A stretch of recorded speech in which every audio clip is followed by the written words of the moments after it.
Hi, Victor. Welcome to Dr. Joe Academy reading and writing class. Before we Hi. get started, just to make sure you can hear me as well as see the Google Slides presentation, can you please type one in the chat? Or you can just let me know if everything is good to go. Yeah, everything's good to go. All right, perfect. And let me go ahead and send in the link so you could join into the Google Slides.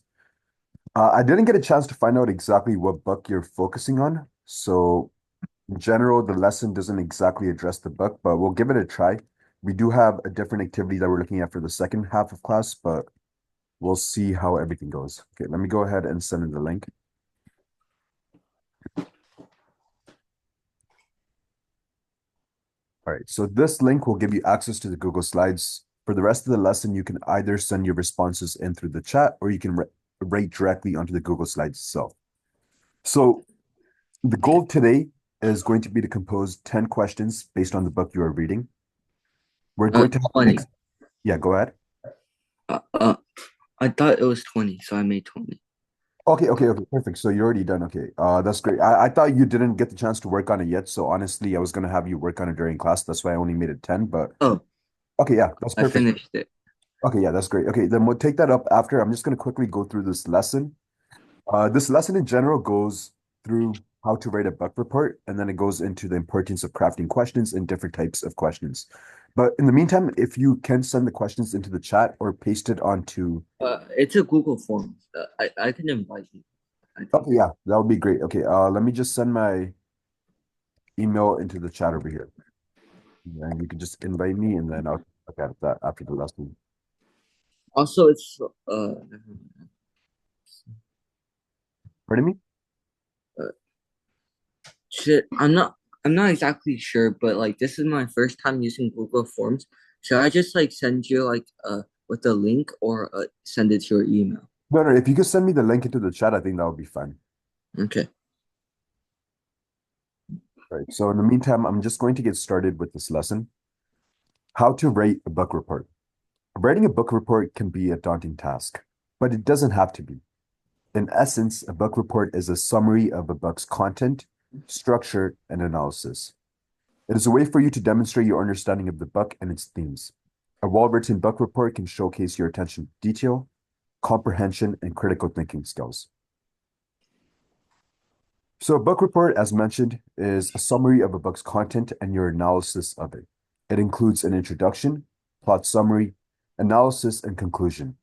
A book report is typically assigned to students in middle or high school, but it can also be assigned in college. And they're typically about 250 to 500 words in length. So I'm guessing you haven't gotten to the book report part yet, but you're working on this activity, which is due at the Oh, end. we usually do a book report, like where we write an essay about it. But like, I don't know why, but this quarter our teacher chose to not give us any like. So usually we have a book report and a project, but this quarter she only gave us a project. Okay, makes sense. And what book are you focusing on right now? It's a book called Ranger's Apprentice, and I'm not sure which the specific. It's like re returns or ruins of something. Okay. Let me check. Wait. Uh,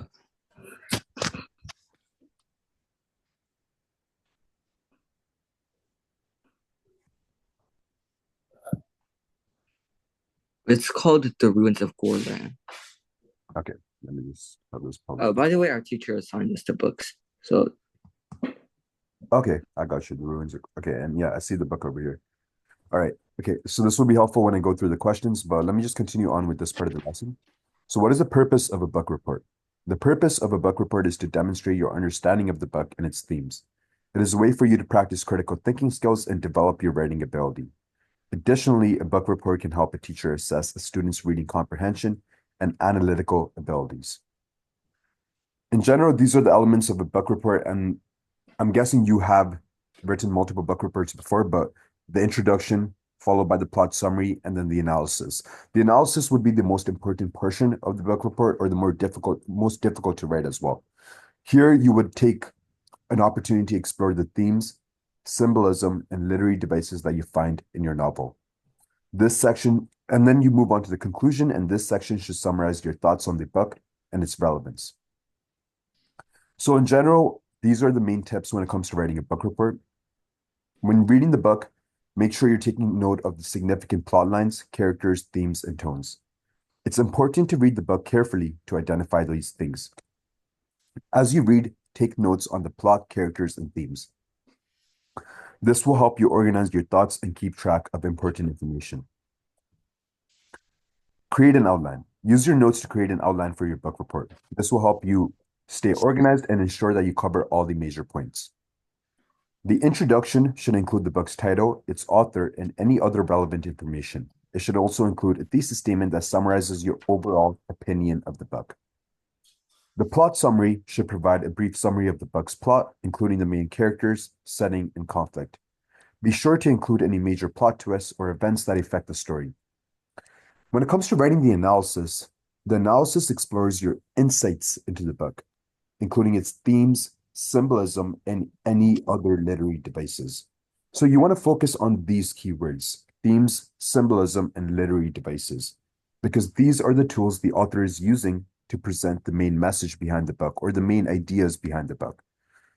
So you would use specific examples from the book to support your analysis and provide evidence for your arguments. This is where you taking notes comes in. When you have notes, especially sticky notes on the side of your book, it's much more easier to go and look for the direct evidence that you might want to include in your book. But I wrote it on a piece of paper Yeah, because I was reading it online on my Kindle. okay. That makes sense as well. Yeah. In that case, yeah, writing notes on a piece of paper is definitely great. And then when it comes to the conclusion of your book report, the conclusion should summarize your overall thoughts on the book and its relevance. Be sure to restate your thesis statement and provide a final analysis of the book.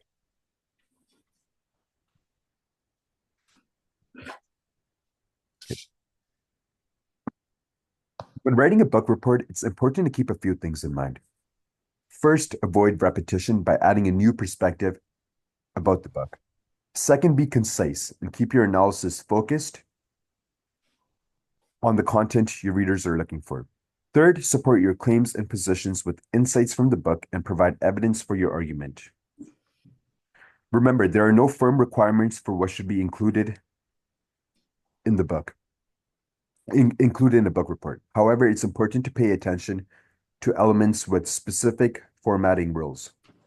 Formatting rules such as the title page, table of contents, page numbers, headings, and subheadings, citations, and the works cited page. Always refer to the assignment for specific guidelines and formatting requirements. If you follow these steps and keep these tips in mind, you can write a thorough and thoughtful book report that will impress your readers. Don't be afraid to share your opinion and insights into the book, and remember to support your arguments with evidence from the text. So this is an example of a book report. I'm going to have you just go ahead and read through the next two slides. So the introduction, plot summary, analysis, and conclusion. Oh, I briefly read that book before. On To Kill a Mockingbird. Yeah, it definitely is a great read. And this book report in general kind of gives us a good idea of the structures that we would want to follow when writing our own book reports. To provide a clear example of a book report, we'll look at one on To Kill a Mockingbird by Harper Lee. To Kill a Mockingbird is a novel written by Harper Lee and published in 1960. The book is set in the 1930s in a small town in Macomb, Alabama, and follows the story of a young girl, Scout Finch, as she learns about the injustices of the world around her. The novel explores themes of racism, prejudice, and the loss of innocence, and is a powerful commentary on the social issues of its time. The book revolves around the trial of Tom Robinson, a black man accused of raping a white woman. Scout's father, Atticus Finch, is the defense attorney for Tom Robinson and faces opposition from the town's residents for defending the black man. Throughout the story, Scout and her brother Jem learn about racism and prejudice, about the importance of standing up for what is right. The trial serves as a catalyst for the children's moral growth and understanding of the world around them. The plot also features Boo Radley, a reclusive neighbor who becomes a mystery for the children to solve.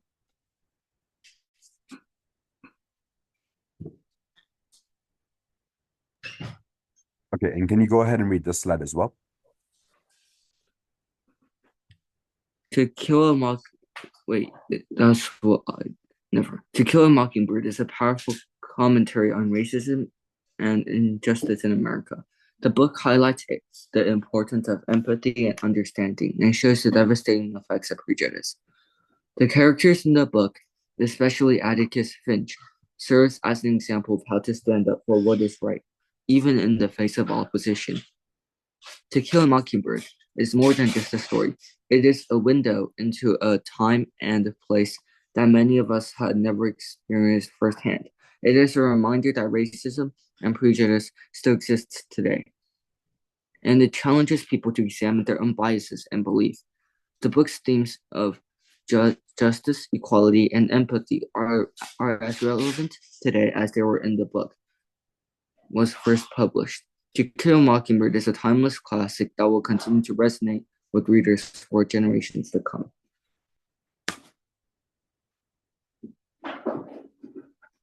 Okay, so these are just some frequently asked questions, but we kind of went over this, so we don't need to really focus on it. But we're going to just go over some slides over here on why crafting questions is important. Oh. So in general, it demonstrates deep understanding of the book, so we understand why this project was assigned. It promotes critical thinking and analytical skills, encourages active reading and engagement with the book. All right, so there are 4 different types of questions we can take a look at when it comes to this activity. So the first would be factual questions. These are surface level. So it's a direct recall of basic details. Something as simple as who is the main character's best friend. The second would be analytical questions. This is more middle level. Here you would explore motivations and conflicts. Example, why did the protagonist refuse to help any character in chapter 6?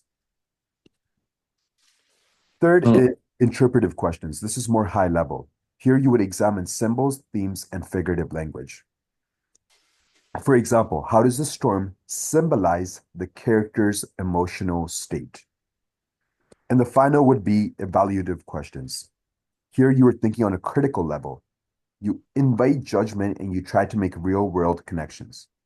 For example, was the character's decision justified? Why or why not?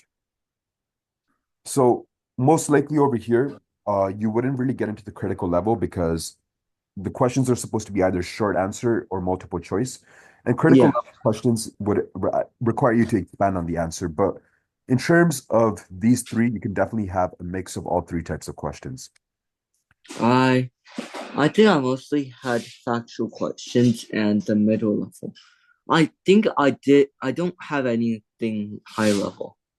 Okay, yeah. Because I was mostly thinking of because this is so I think I have to tell you some things to like make you understand why our teacher chose this project.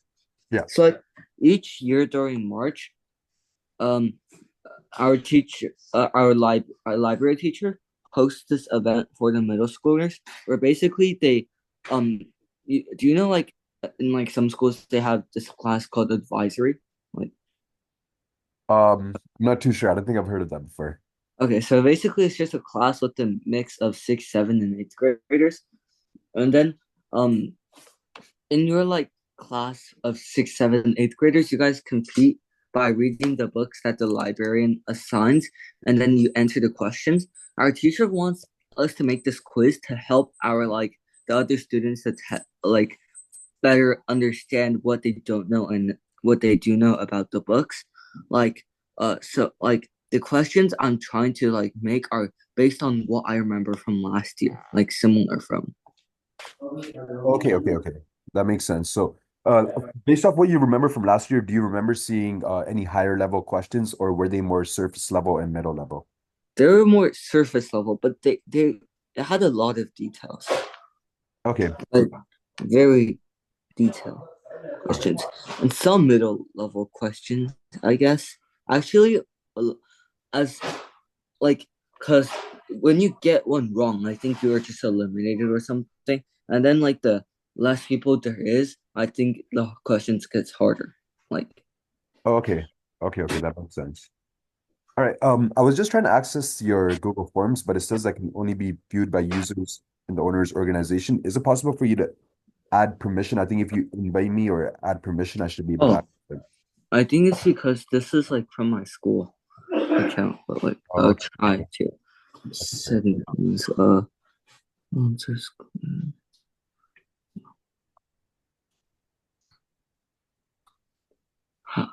I'm not exactly sure how to. But I can make you a collaborator, I guess. Yeah. Okay, yeah, that would be fine. You can use the email that I sent into the chat. Yeah.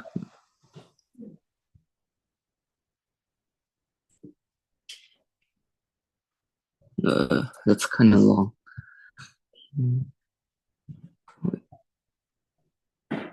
Uh,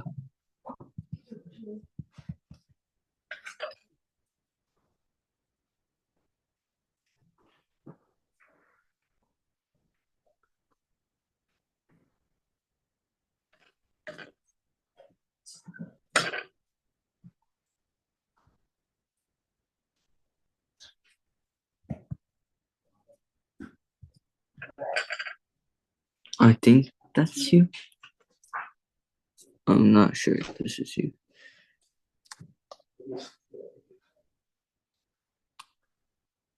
Did you get it?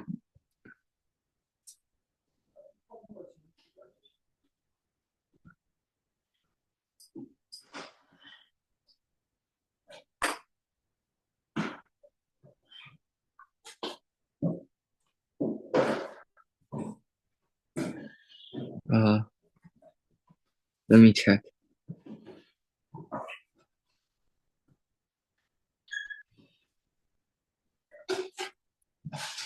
Uh,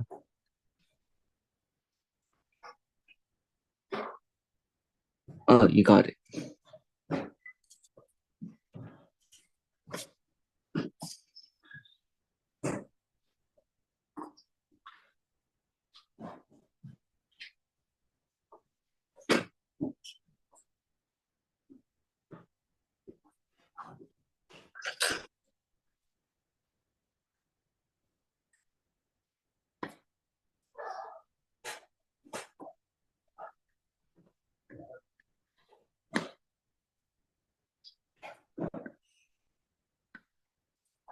You could make a copy and then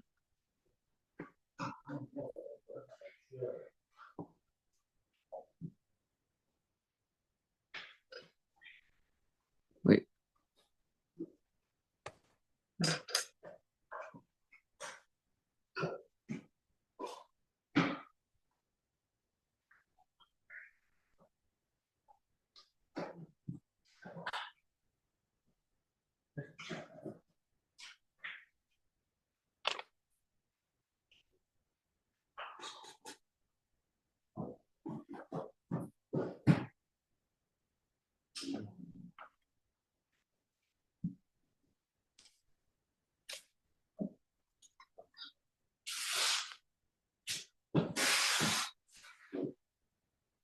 You could just tell me what changes I need. And also, you're muted.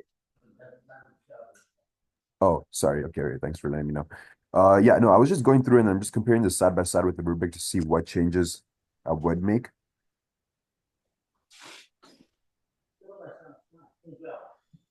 If there's any changes you want to make, you could just tell me. Okay, yeah, sure.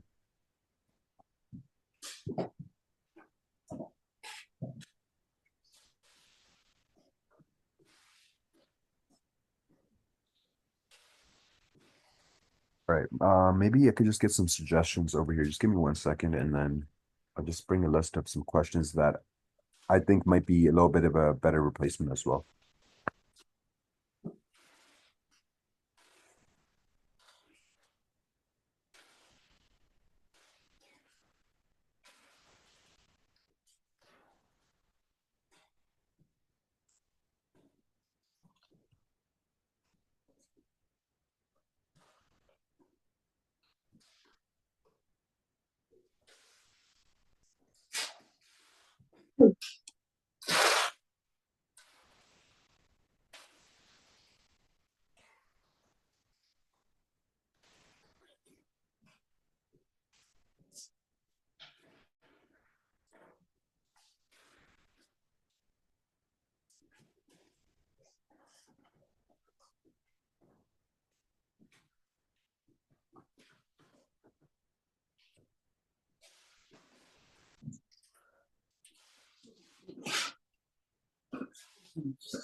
Oh, you're muted again.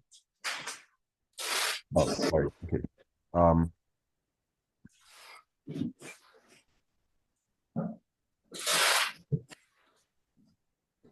I just wanted to, okay,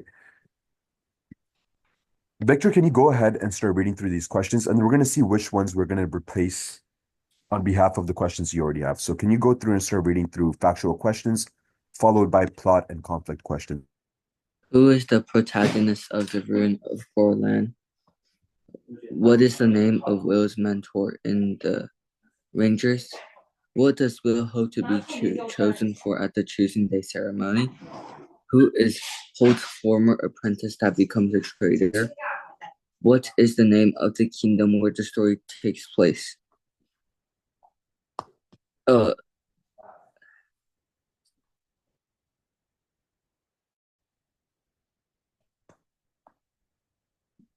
you're muted again. Okay, yeah. And you can continue also reading character development and motivations. And How does Holt test Will's skill before accepting him as an apprentice? What drives Morgarat's desire to overthrow the kingdom?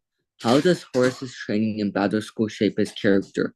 What personal qualities make Will a good candidate for the Rangers? How does Alice demonstrate her intelligence and courage in the story? What does the... Oh, I'm pretty sure that is not from the first book, one of the questions. which question was that over here? Which question? The part about Alice. Because Alice was never mentioned she was mentioned like very little in the first book. The first book, I don't think that one is. What does the longbow symbolize for the Rangers and for Will? How is the theme of loyalty demonstrated through Will and Holt's relationship? In what ways does Will's small size become an advantage rather than a disadvantage? How does the Ruin of Gorlan explore the ideas of facing fears and personal growth? What message does the book convey about friendship and teamwork to Will, Horace, and Alice?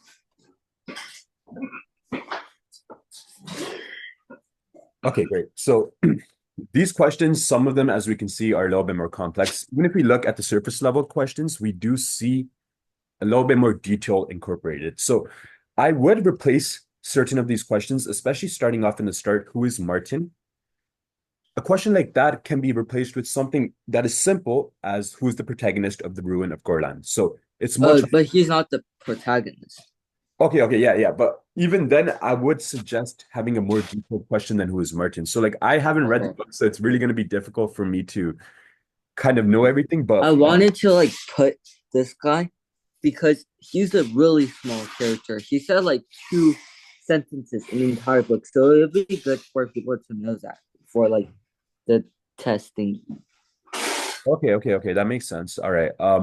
Instead, maybe if you just word the question a little differently. The only reason I'm saying that is because when you write who is Martin, it just seems more like a general question. And okay, I don't think you included your answer for this, did you?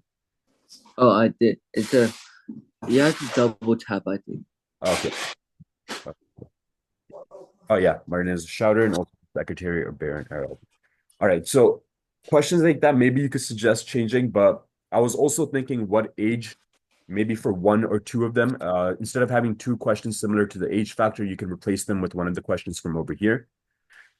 Specifically, if you look in the middle level. Wait, yeah, I think I want to include both questions because they're also really detailed. I mean, I could just add a question because it could be more than 20. Oh, yeah, you could go up to 30, right? If I remember correctly, I think up to 30. Yeah. And we change the order so it won't be like 2 of those in a row. Exactly. Yeah. That would be great. And then yeah, I changed the order. All right. In your opinion, which one of these questions, like if you were to add it on, even if you were to add a couple on, say for example up to 25 or even up to 30, which one of these do you think would be best for yours? Uh,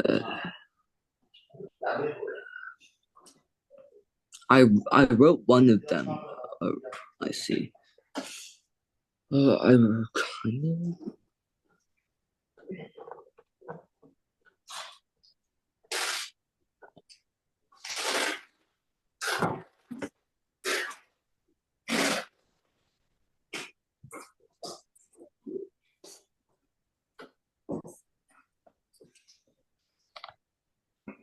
Uh,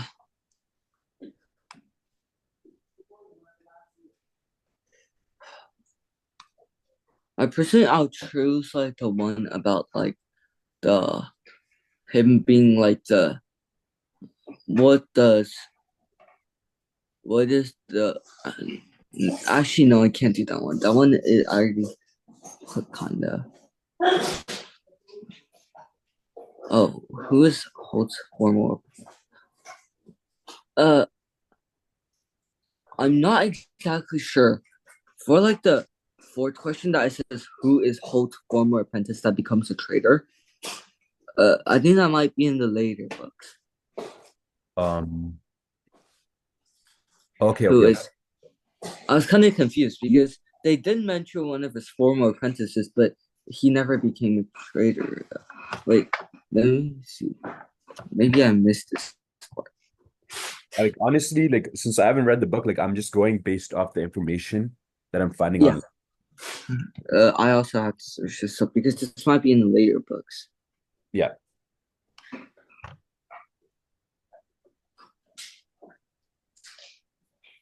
Let me just specifically just make sure. Let me just see if I verify this information. Uh, yeah, that's.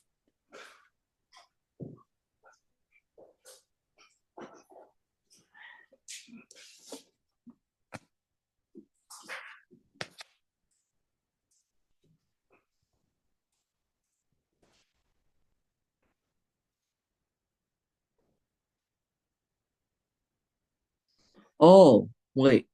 I searched it up and it says Holt's apprentice, who is revealed to be a traitor, is not explicitly stated in the main storyline.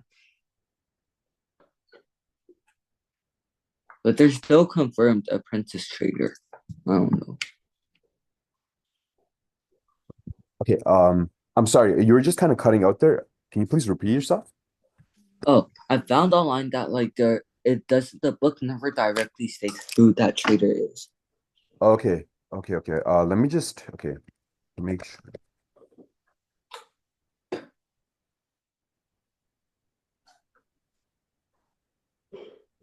I do want to move on to the next activity soon, but let me just see if I can get a better organization. It's just since I haven't read the book itself, it's a little bit more harder, but it is okay, let's see if I can replace it with these.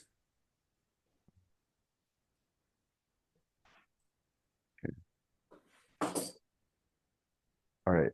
Honestly, I'm just pasting these questions based off what I find online. If this does make sense in terms of the story you read, please let me know. So let's just try pasting in this first. Okay. Do these questions make sense? Who was selected to become Halt's apprentice during the choosing day ceremony? What is the Yes. name of the Baron who Well, is, or would this be from other books as well? no, this is just from the first book. But At is the beginning of the first book. okay, and is the wait, this is not the first book that you're reading right now? Wait, it is from the book that I'm reading. Okay, perfect, great. Okay, Well, okay. I kind of already mentioned that. I kind of. Okay, yeah. Okay. I'm just gonna go through the rest of these questions. I just have the second set over here. Let me also paste that in. The character development as well as themes and symbol. Let me just quickly go over these questions. If any of these seem like ideas that you want to include, I would suggest adding them in. And then I want to see if there's any specifically that I would remove, just one last check. But leaving off from over here, which two creatures are responsible for the several deaths in the kingdom controlled by Margaret? What is the primary skill that rangers are known for? What item does Holt give Will as a symbol of his apprenticeship? Plot and conflict questions. Why does Will attempt to sneak into Baron Erold's office on choosing day? How does Holt first demonstrate his confidence in Will's potential as a ranger? What dangerous creature does Will help to defeat during the boar hunt? Why does Morgoth send Kalkura to assassinate certain individuals? And how does Will manage to distract the Kalkura during the final confrontation? So these questions, they would be from the first book, right? I just wanted to check in. Would they be? Yeah, they are. They are. Great. And then, okay, the next set of questions is more about character development and motivation. So I would suggest, even if you're not replacing, you do add in questions from the second slide. This should be your priority because this will add more variety to your questions. And it'll also allow you to have more higher level questions, which will be more difficult as well as engaging. Actually, I did add one higher level question. I just realized it's the exact same as what they said. Like, how does Will earn the respect of Forrest? I put it as how does Forrest earn the respect of Will? Like, it's the opposite. Okay, yeah. Good job. Yeah. That's good that you did include that. I'm just gonna go through these other questions and hopefully that will also give you some ideas of what you might want to include. How Mhm. does Horace's experience with bullying at battle school influence his character development? Why does Holt intervene when Horace is being harassed by older cadets? How does Will's curiosity and stubbornness benefit him during his early ranger training? What lesson does Will learn from Holt about moving quietly and remaining unseen? How does Will earn the respect of Horace by the end of the book? Themes and symbols. How does Will's background as an orphan shape his desire to himself? What does the relationship between Will and Holt suggest about mentorship and trust? In what way does Will's small stature help him become a more effective ranger? How does the defeat of the Kalkarel symbolize Will's transition into a true ranger apprentice? And how does the book explore the theme of courage through Will's action during key battles? So I do, like you mentioned that you have one of the higher level questions. I would suggest maybe including one more of these questions, but definitely include one more from the character development and motivation section as well. And then I would add that onto your current form. And then just looking back over here, I put why did Horace attack the bullies? It's because of like they. Why did see yeah, why there? did Horace attack the three second year cadets from battle school? Okay, yeah. Just want to see you respond. Okay. So bullied Horace every day. Okay.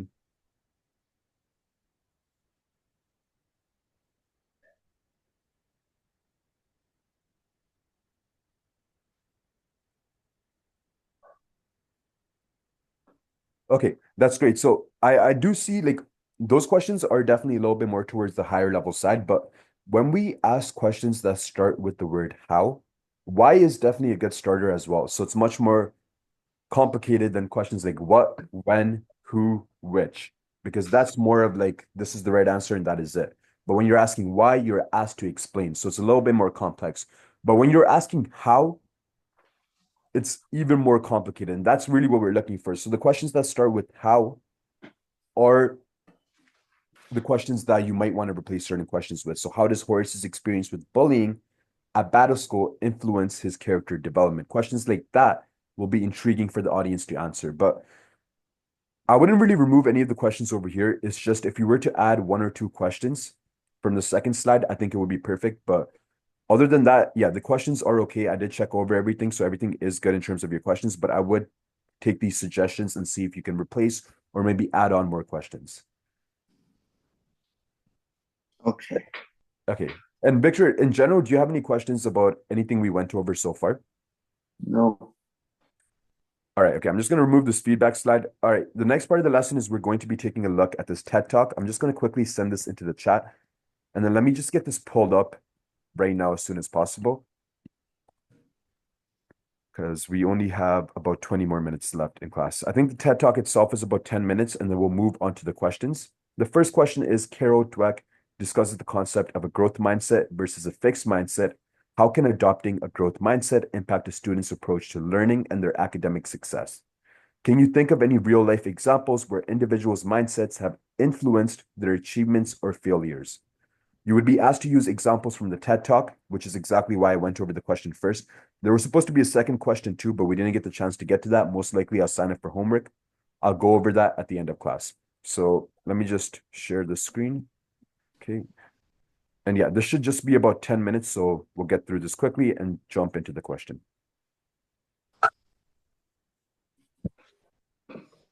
The power of yet.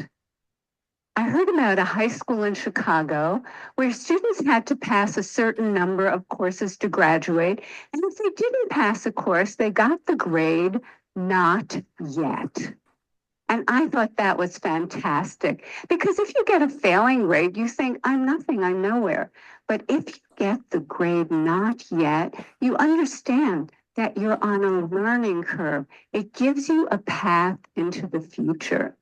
Not yet also gave me insight into a critical event early in my career, a real turning point.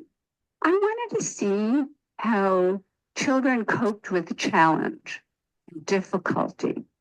So I gave 10-year-olds problems that were slightly too hard for them. Some of them reacted in a shockingly positive way. They said things like, I love a challenge.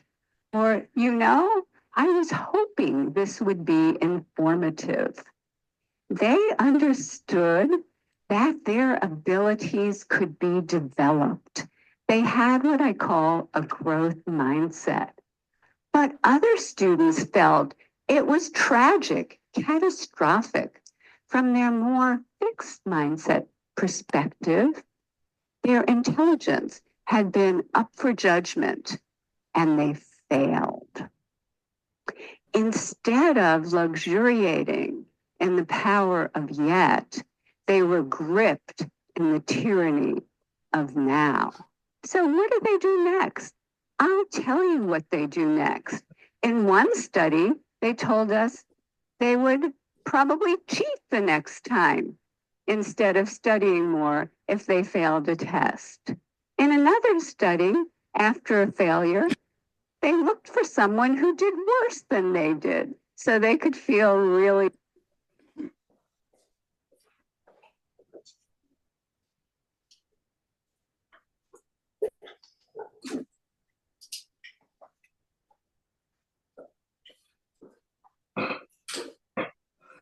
Just give me 1 second. I'm just trying to play this. Should be good.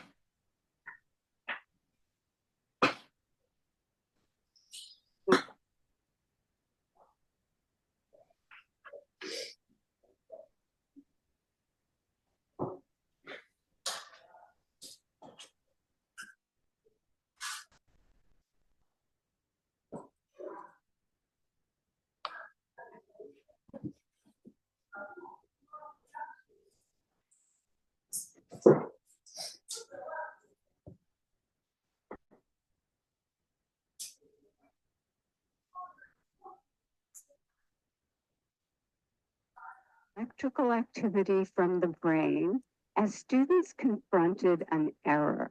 On the left, you see the fixed mindset students. There's hardly any activity.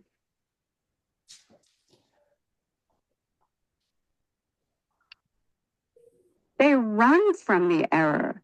They don't engage with it. But on the right, you have the students with the growth mindset, the idea that abilities can be developed. They engage deeply. Their brain is on fire with yet. They engage deeply. They process the error. They learn from it and they correct it. How are we raising our children? Are we raising them for now instead of yet? Are we raising kids who are obsessed with getting A's? Are we raising kids who don't know how to dream big dreams? Their biggest goal is getting the next A or the next test score? And are they carrying this need for constant validation with them into their future lives? Maybe because employers are coming to me and saying, we have already raised a generation of young workers who can't get through the day without an award. So what can we do? How can we build that bridge to yet? Here are some things we can do. First of all, we can praise wisely, not praising intelligence or talent. That has failed. Don't do that anymore, but praising the process that kids engage in, their effort, their strategies, their focus, their perseverance, their improvement.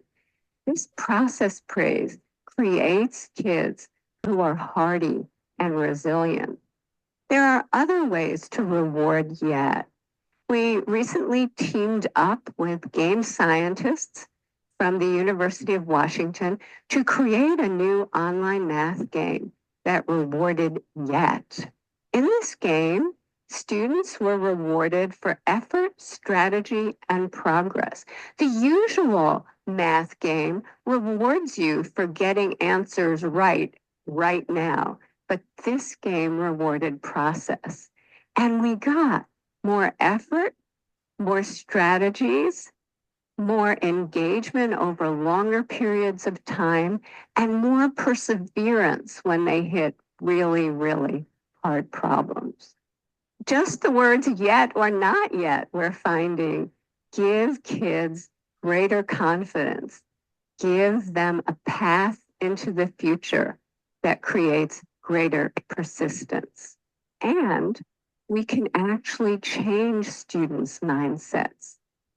In one study, we taught them that every time they push out of their comfort zone to learn something new and difficult, the neurons in their brain can form new, stronger connections.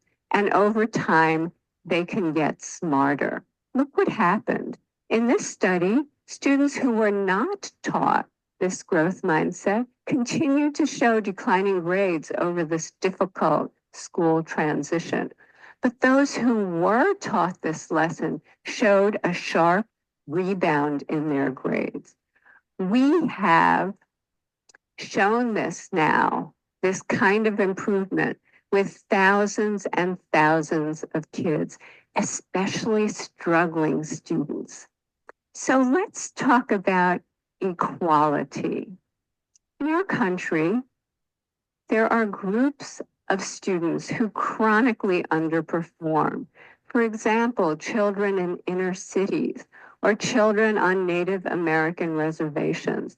And they've done so poorly for so long that many people think it's inevitable. But when educators create growth mindset classrooms steeped in yet, equality happens. And here are just a few examples. In 1 year, a kindergarten class in Harlem, New York, scored in the 95th percentile on the National Achievement Test. Many of those kids could not hold a pencil when they arrived at school. In 1 year, fourth grade students in the South Bronx, way behind, became the #1 fourth grade class in the state of New York on the state math test. In a year to a year and a half, Native American students in a school on a reservation went from the bottom of their district to the top. And that district included affluent sections of Seattle. So the Native kids outdid the Microsoft kids. This happened because the meaning of effort and difficulty were transformed.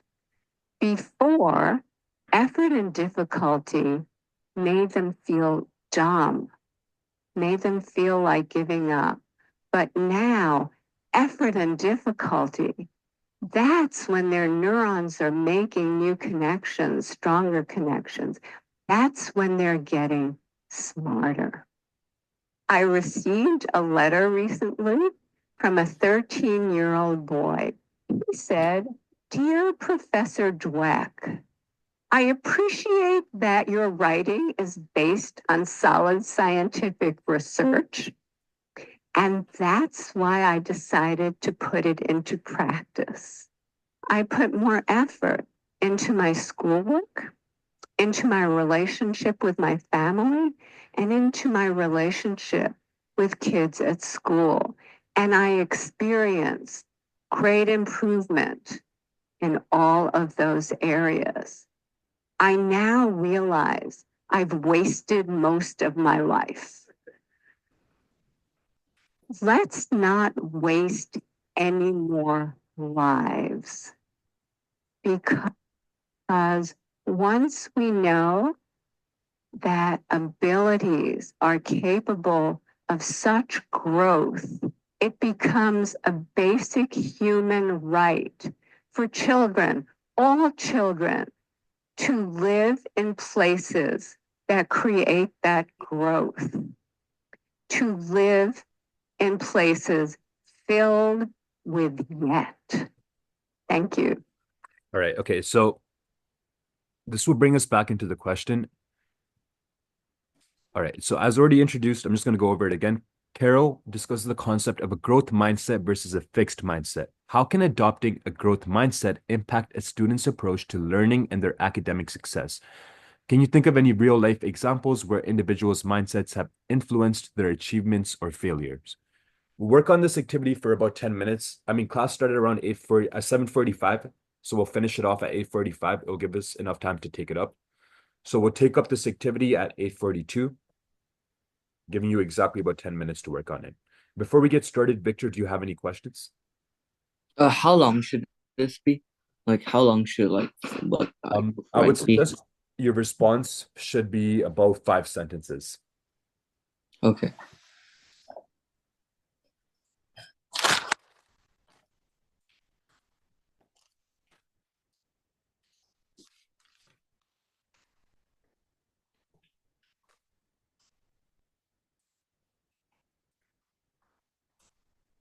Do I only tell you about the example? Pardon me, Because I couldn't hear you. when it says, can you think of any real life examples? Do I just give one example that's like 6 sentences or 7 sentences? Yeah, it depends. You can either choose to explore one or two examples, but yeah, rather than listing examples, focus on a specific example and explore it and explore how a growth mindset is better than a fixed mindset.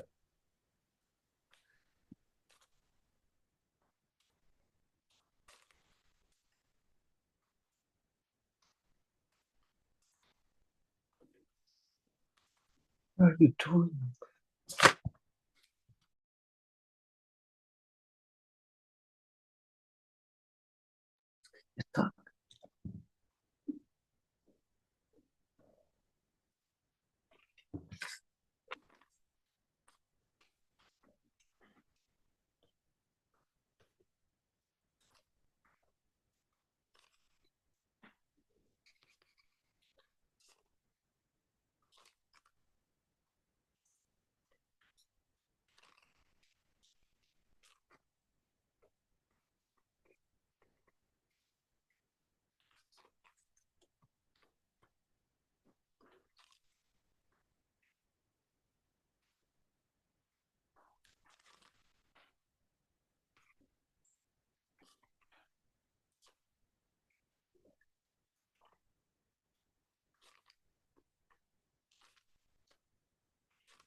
I'm done.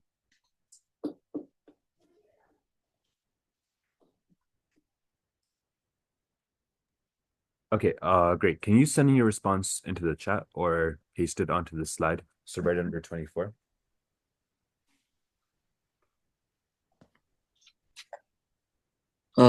Excuse me, can you repeat that one? Do you want me to just to like say what I wrote? Yeah, can you like send it into the chat? Like your response or I wrote paste it it? on paper. Oh, you wrote on paper. Oh, okay, okay. All right. Okay. Yeah, can you go ahead and read what you wrote? Okay. When a group of 10-year-olds were given a math problem that was obviously harder than they could solve, there was two outcomes. First of all, some children became depressed and thought they could never solve such a hard problem. Thus, they gave up and stopped thinking. On the other hand, another group of 10-year-olds faced the same challenge. Instead of being depressed and giving up on the hard problem, they decided to challenge themselves to something that they might not be able to do. They knew they could not solve the problem yet, but they continued thinking, unlike the other group of children. The speaker of the TED talk showed a graph with different minds showed a graph with different minds of the showed a graph of the two different minds of the two group of children. One group obviously showed the first group, which gave up, obviously showed they had less effort and they stopped thinking. On the other hand, the other graph showed that the other group of children was thinking way more, which caused their brain to be more red or more activity. That's what I wrote. Okay. Great job with your response. I'm just gonna like it's just harder for me to give feedback unless I see the direct. Oh, I'm just going to like kind of give this as a heads up for next week's class. From now on, it will be better if you type up your response either into the chat and send it in, or you type it onto the slides directly. So we'll do that going forward.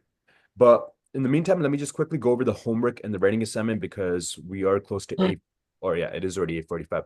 So for homework, I'm assigning question number 2. Dweck mentions the importance of praising effort and process rather than intelligence or talent. How can teachers, parents, and peers incorporate this approach to foster a growth mindset in students? And then for your writing assignment, you do have the option to even do this on a paper notebook and take pictures. So it would be fine to do that over there. It's just when it's in class time, I do want the responses to be typed up and sent to me because I need to directly look at it in order to give feedback. Sorry. Yeah, no worries about it, no worries. But like next time we'll just keep that in mind. But the writing assignment is also based off the TED Talk. It's an analysis essay where you would discuss the principles of a growth mindset and contrast it with a fixed mindset. Analyze the impact of growth mindset on personal development and academic success, using real-life examples to illustrate. Evaluate the roles of educators and mentors in fostering a growth mindset and consider its broader societal implications beyond academics. And before I end off the class, Victor, do you have any questions about the homework or the writing assignment? No, I took a picture. Okay, I'm just going to go ahead and dismiss the class. I hope you have a great week ahead of yourself. Bye. Oh, wait, my mom wants to ask you a question. Yeah, sure. Yeah. Hello? Hello，这叫什么来着？ Hello? Hi. Hi, Kirsten. Because my niece, they taking class, Louise and Chloe, both of them, they're taking class with you. So I heard from them you're really good writing teacher. So I'd like to know, like my son, for his writing level, because right now he is 7th grade, and what his writing level is, and which part, like for this age, he need to like prepare for both academically writing and also like applying for high school, prepare for high school. Okay, yeah. Like honestly, I was just kind of I was honestly told about this trial class just a couple of days ago, and then we were just told to go over the book review. But in terms of content that we'll cover, a lot of the content would be related to essays, similar to the book report he's looking at. We'll also be looking at analytical essays when it comes to novels. So I would say that's going to be our primary focus. Similar to what we see with Chloe and Lewis, like they're working on analytical essays in the high school level, and we see much more complex nuances over there. To do that, we would need to build a foundation, and that's what I would attempt to do with Victor. I would try to build a foundation by not only going over novels and literature, but more importantly, just a basic essay structure. So exploring expository writing, argumentative writing, persuasive writing, all of this would be our main points of focus during class. Yeah, so what are you focused on in your like seventh and eighth grade? I don't know which level. Sorry, I forgot which level that caught in Dr. Zhou's academy. I know you have seventh and eighth grade small classes. So what are they teaching? The curriculum is that same with what you said you want to teach Victor? Yeah, it would be the same. So we would call them like USL 5 classes. I would say that's around the grade 7 to 8 level. Like that's almost entry high school level. And that is the main content that we'll be focusing on. But if it's a one-on-one class, it'll be practically the same content, but just one-on-one interactions compared to, working with multiple different students.